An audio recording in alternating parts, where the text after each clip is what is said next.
Hello, my friends. Welcome back to the ScrapbookPal YouTube channel. My name is Melanie with Melanie Smith Stamps, and today we are playing with the Build a Garden Posh Petals set from Altenew.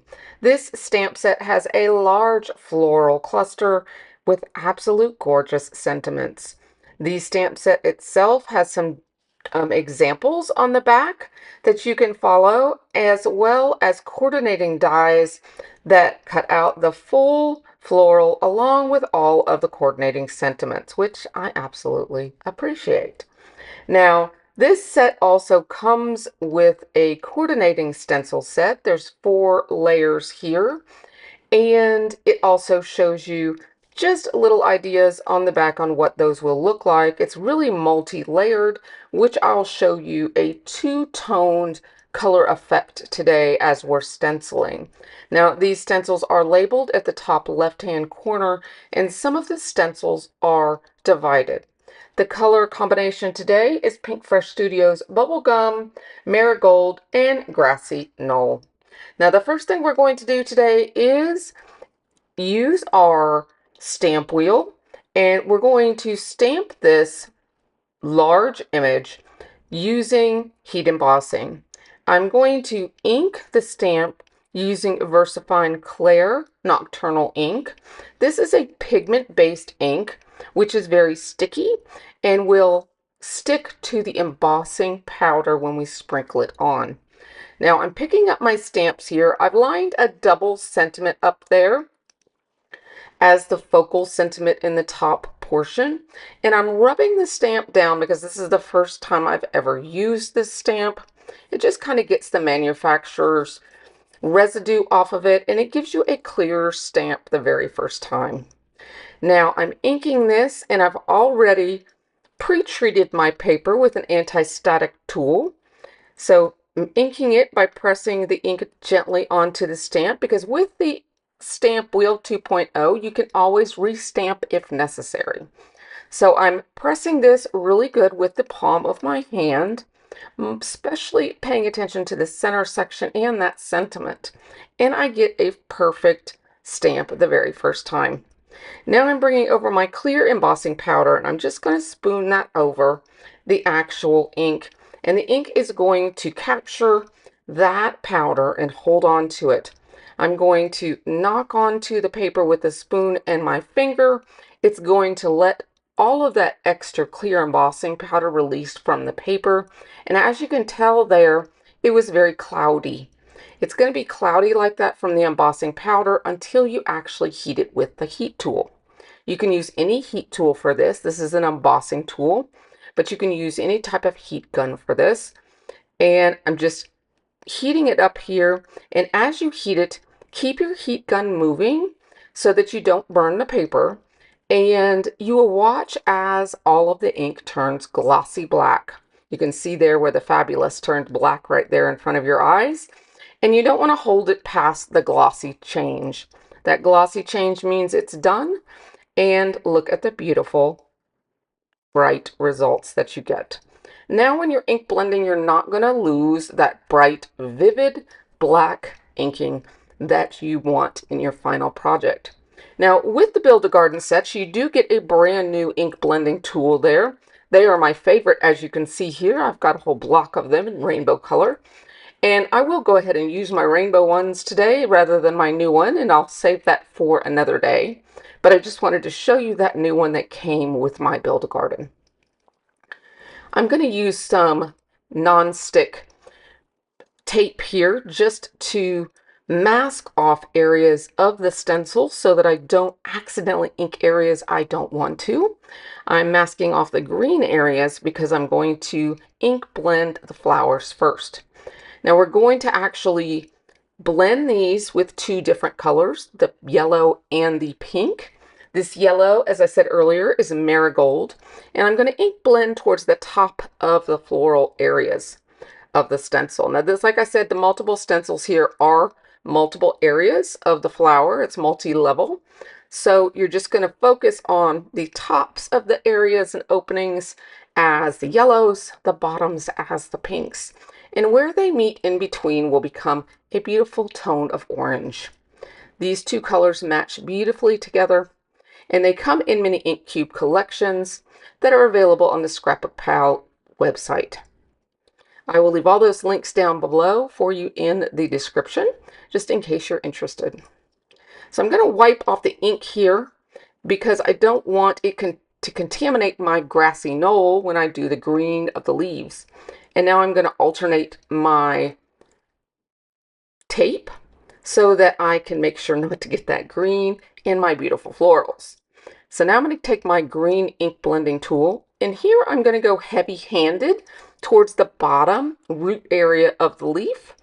And then as my brush dries, I'm going to go lighter and lighter as we reach the tips of the leaves. It is a little top tip to leave the very tips of the leaves white if you want to see an extra highlight. Sometimes I do that, sometimes I don't. It just depends on how much of a drastic color change I want in my leaves.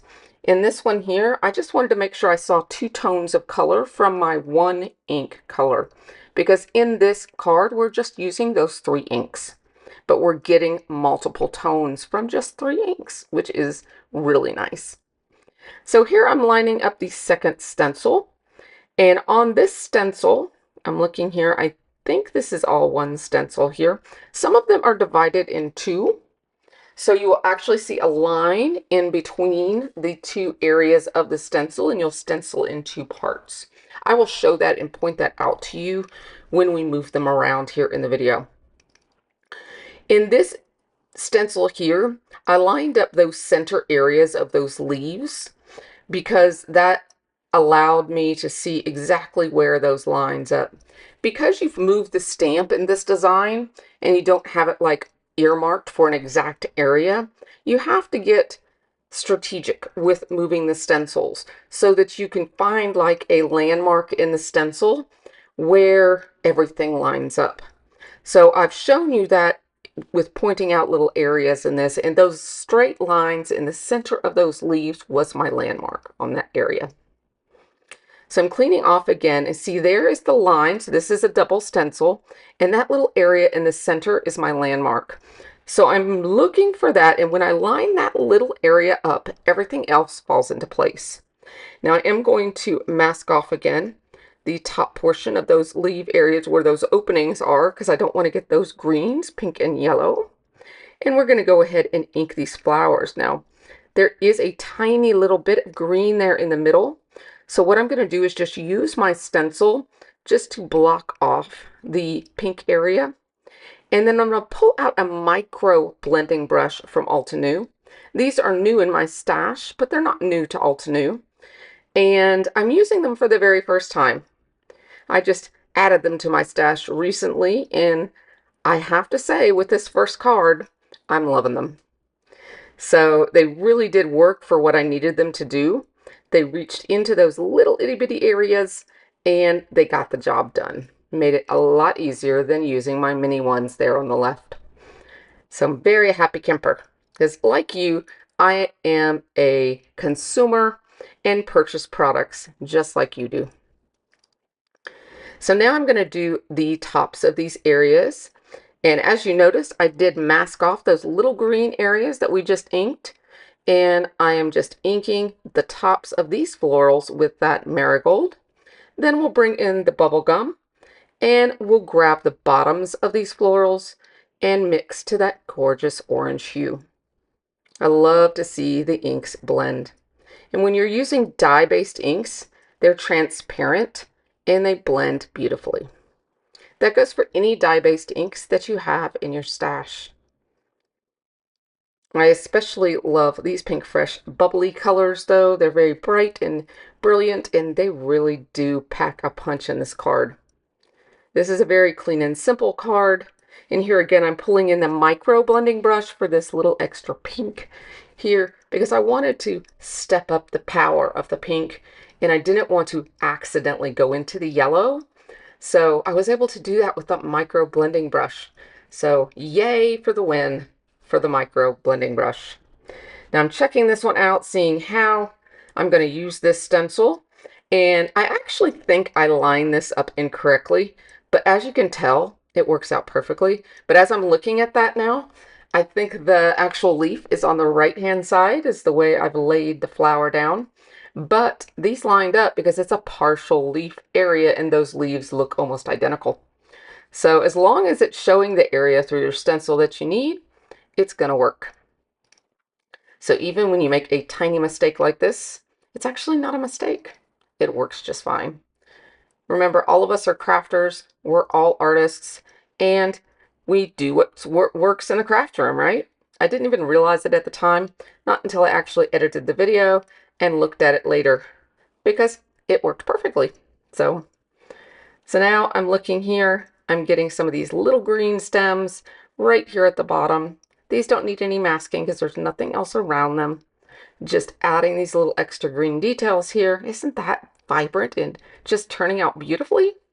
I was really happy with it as I was inking it. This is another divided one, and I'm just seeing what we need from it. Lining this up and looking to see what we need from this one. Sometimes I just want to take my time with it. I want to make sure I don't make any errors. And I actually almost do here, I believe, when I'm inking the green, right there, I dab off there on the stencil itself, which is something I tend to do because I hate to get ink on my sticky mat. I dabbed off on the stencil, and boy, did I get close to that white background. Woo! That was a close one because I am pretty bad with those all white backgrounds, let me tell you. But someone was watching over me because that white background, it ended up staying white. So grabbing those yellow tops, coming in at the bottom with that beautiful pink. And I'm using the micro blending brush here because this is a very delicate area at the bottom and there is a bud below it that's open. So I wanted to make sure I only got the areas I wanted. And I definitely see those micro blending brushes in every color in my future. I only have 2 packs right now, but there will be extra packs added to my basket in the near future. They're definitely worth the investment. And I consider my blender brushes an investment because I love a high quality blender brush. It's worth its weight in gold, let me tell you. To get these beautiful blends, you want a good ink, you want a good brush, and you want really smooth paper. Those are 3 tips I can give you for beautiful ink blending. So here is our beautiful finished project. Well, we're almost finished. And we're going to go ahead and glue this and put this onto our card base. We're not doing very much else to this. We're going to keep it clean and simple.